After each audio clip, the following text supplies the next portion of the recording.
Olá a todos, eu sou o professor Marlon Mainarti. Estamos dando início ao nosso terceiro encontro para abordar o tema central, por que fazer o Enem?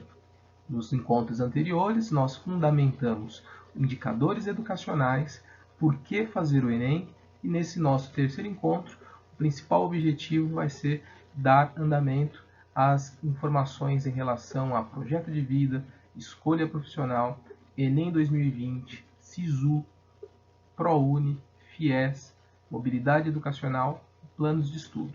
Minha área de atuação é a Química, eu tenho mestrado e doutorado na área de Química Ambiental com foco na eletroanalítica, que tem por objetivo, no meu estudo, determinar e identificar contaminantes como pesticida e hormônios em água.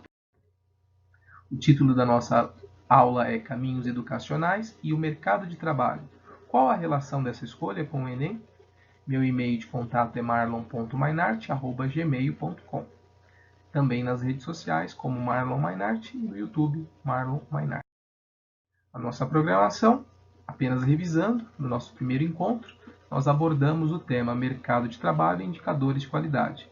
No nosso segundo encontro, nós abordamos a importância de por que fazer o Enem 2020 com a possibilidade de realização no início do ano de 2021. Reforço que nesse momento as datas ainda não foram definidas.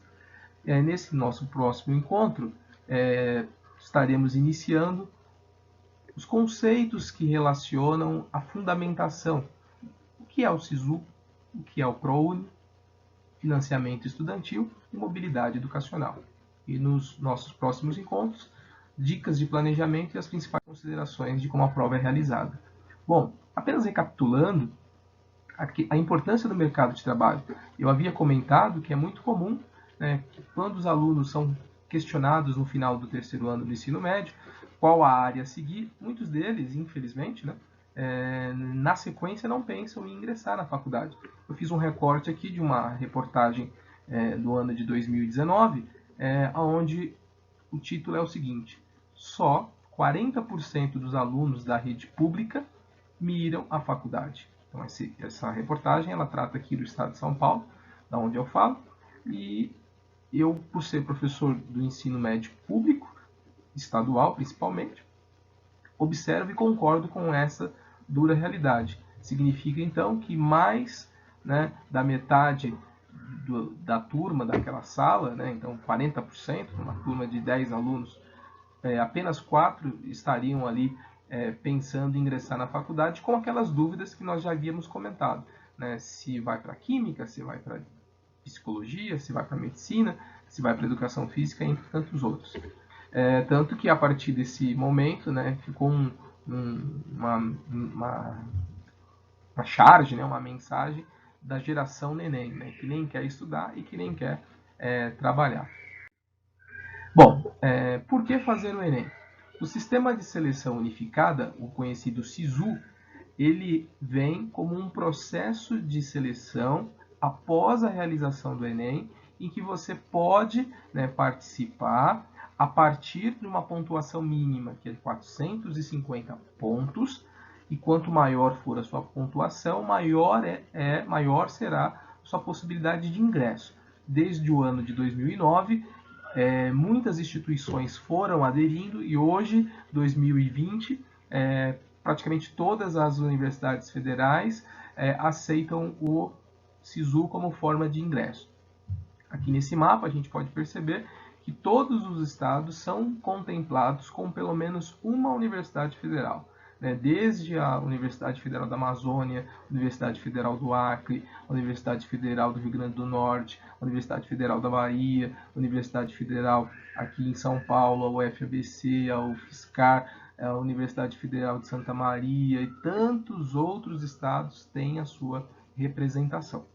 Essa é uma das vantagens da realização do Enem, como a gente comentava no decorrer do encontro 2, a partir do momento e o estado em que você está, por exemplo, como eu descrevia, o aluno aqui em São Paulo realiza o Enem no seu estado, numa localização próxima até da sua casa, e com os resultados, como a nota superior a 450, com a janela do SISU aberta, ele consegue aí iniciar o seu processo de inscrição para poder tentar estudar em qualquer uma dessas universidades. Aqui nesse próximo slide eu destaco aqui algumas dessas principais universidades. A Unifal, a Universidade Federal de Alfenas, a Universidade Federal de Itajubá, a Unipampa, a Universidade Federal do Ceará, aqui em São Paulo, a UFABC, a UFSCar, a Universidade Federal de São Paulo e tantas outras grandes instituições. Todas essas universidades, elas aceitam o Enem 100%. E o foco da Universidade Federal é a graduação e a pós-graduação, ou seja, como também nós comentamos no encontro anterior, foco na pesquisa. Mas uma dúvida muito comum dos alunos é a seguinte: professor, qual a diferença? Porque além das universidades federais, temos também os institutos federais. Bom, isso mesmo.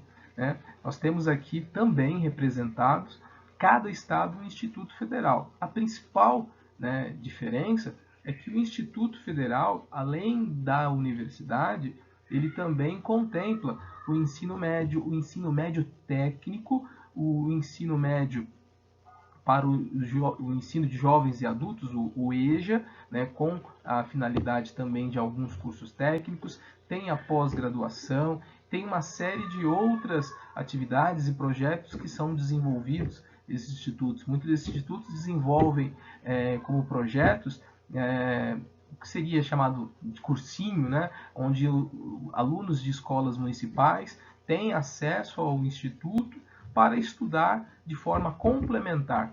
Muitos desses processos hoje de ingresso nos institutos são via histórico escolar. Então, quanto melhor for o desempenho do aluno nessa fase de término de ensino fundamental 2, melhores são as condições dele de ingresso. Então, a diferença é que a Universidade Federal tem foco na pesquisa e graduação. Então, graduação e pesquisa, pós-graduação.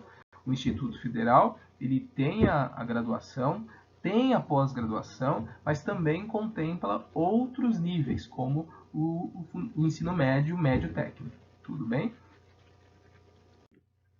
Aqui com destaque onde eu resido, o estado de São Paulo, nós temos aqui o mapa do estado de São Paulo com mais de 35 campos do Instituto Federal de São Paulo. Então, olha só que interessante. O estado, por exemplo, de São Paulo, ele tem o IFSP, Instituto Federal de São Paulo, e o IFSP tem mais de 35 campos, cada um atendendo uma região aí diferente, com cursos diferentes, é bem interessante a proposta. No entanto, uma questão que chega é a reflexão da mobilidade educacional. Por quê? O aluno, por exemplo, está em São Paulo, reside em São Paulo, presta a prova numa universidade próximo da sua casa, obtém uma nota muito boa, superior a 800, 850 pontos, por exemplo, e consegue ingressar numa universidade da sua escolha, por exemplo, como Química, e ele optou por fazer Química numa universidade de Minas Gerais. Mas espera aí, se a pontuação dele for condizente com a pontuação aceita pelos seus concorrentes, então ele tem uma nota muito boa em relação aos demais concorrentes, ele consegue ingressar, ele tem a sua aprovação. Mas como estudar longe de casa? Esta é uma questão que nasce, que é a mobilidade educacional, muito comum em outros países, Você já deve ter assistido filmes lá, americanos, que relatam essa despedida dos amigos, dos namorados, dos pais que vão levar os seus filhos, e que aqui também acontece, só que num grau menor. Muitas dessas universidades têm moradia, muitas dessas universidades oferecem o famoso RU, o restaurante universitário, com valores muito acessíveis. Muitas dessas universidades oferecem transporte gratuito, eles circulam entre a universidade, os principais pontos de ônibus, as principais estações de trem, metrô, por exemplo, e muitas delas não estão então perto da casa do aluno, que até então está acostumado a ir a pé, a ir de carro rapidamente. E não é fácil. Essa mobilidade educacional, ela precisa ser conversada. E essa permanência do aluno, muitas das vezes, se dá por participação em projetos. Ele pode desenvolver uma iniciação científica, ele pode participar de projetos de monitoria, e a partir dessas participações ele vai tender aí a possibilidade de receber alguns valores que poderão auxiliar na sua manutenção. E além de tudo, essa mobilidade educacional pode estar relacionado a ir para fora do país. Por exemplo, é muito comum, né, universidades como a Universidade da Espanha, universidades lá em Portugal, que aceitam o Enem como forma de ingresso. E aqui tem uma reflexão. Muitas das vezes eu tenho relatos de alunos que participaram do Enem, fizeram uma boa prova, se inscreveram no SISU e não foi possível ir para a instituição de escolha porque o responsável não concordou com aquele momento de ida desse jovem. E muitas das vezes o responsável não deixa, por quê? Porque ele associa, ou na mente dele, como assim? Sempre morou comigo, né? A gente nunca conversou a respeito disso, e vai achar que essa ida para uma outra instituição, num outro estado, até mesmo no outro país, é festa. É as famosas festas universitárias. E o que vai acontecer? Você já chegou à conclusão. A resposta muitas das vezes vai ser não. Você não vai. Né? Então, por que fazer o Enem? É muito importante pensar nisso. Né? Você tem aí o SISU, a mobilidade educacional, o ProUni, que é o acesso às universidades particulares, né? E são centenas e mais centenas de exemplos de instituições privadas no país, e o ingresso também se dá com a partir de 450 pontos, aonde, por exemplo, uma família onde tenha lá o pai e a mãe que trabalhe e tem uma renda de aproximadamente R$ 7.400, veja que é uma renda bem elevada para os padrões brasileiros, e nessa casa, que é representada pela família da pesada, tem 1, 2, 3, 4, 5 pessoas, incluindo o garotinho, ele também conta, mesmo que fosse um bebê. Dividido por 5 pessoas, a gente tem uma renda aqui próxima de R$ 1.490. R$ 1.490 é um valor superior ao estabelecido pela legislação. Por exemplo, este jovem ou esta jovem teria direito a fazer uma bolsa de 100%. Você depois pode fazer os cálculos aí na sua residência. Então são centenas e mais centenas de exemplos de universidades que aceitam o ingresso a partir do ProUni, projeto, né, Universidade Programa para Todos.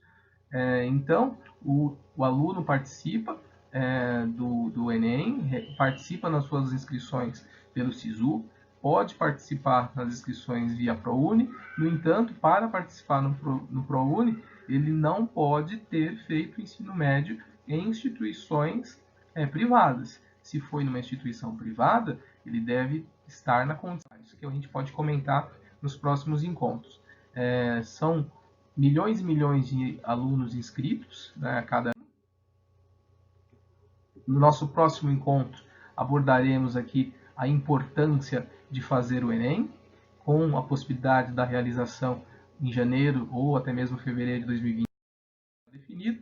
E antes de concluir, a importância do planejamento, plano de estudo, um local específico, uma organização para que você possa estudar, conversar com seus colegas, conversar com seus professores. E antes de finalizar, gostaria aqui de deixar o meu e-mail de contato, marlon.mainart@gmail.com, Facebook e YouTube, Marlon Mainart. Desejo sucesso, até o próximo encontro, a gente retorna em breve. Abraço.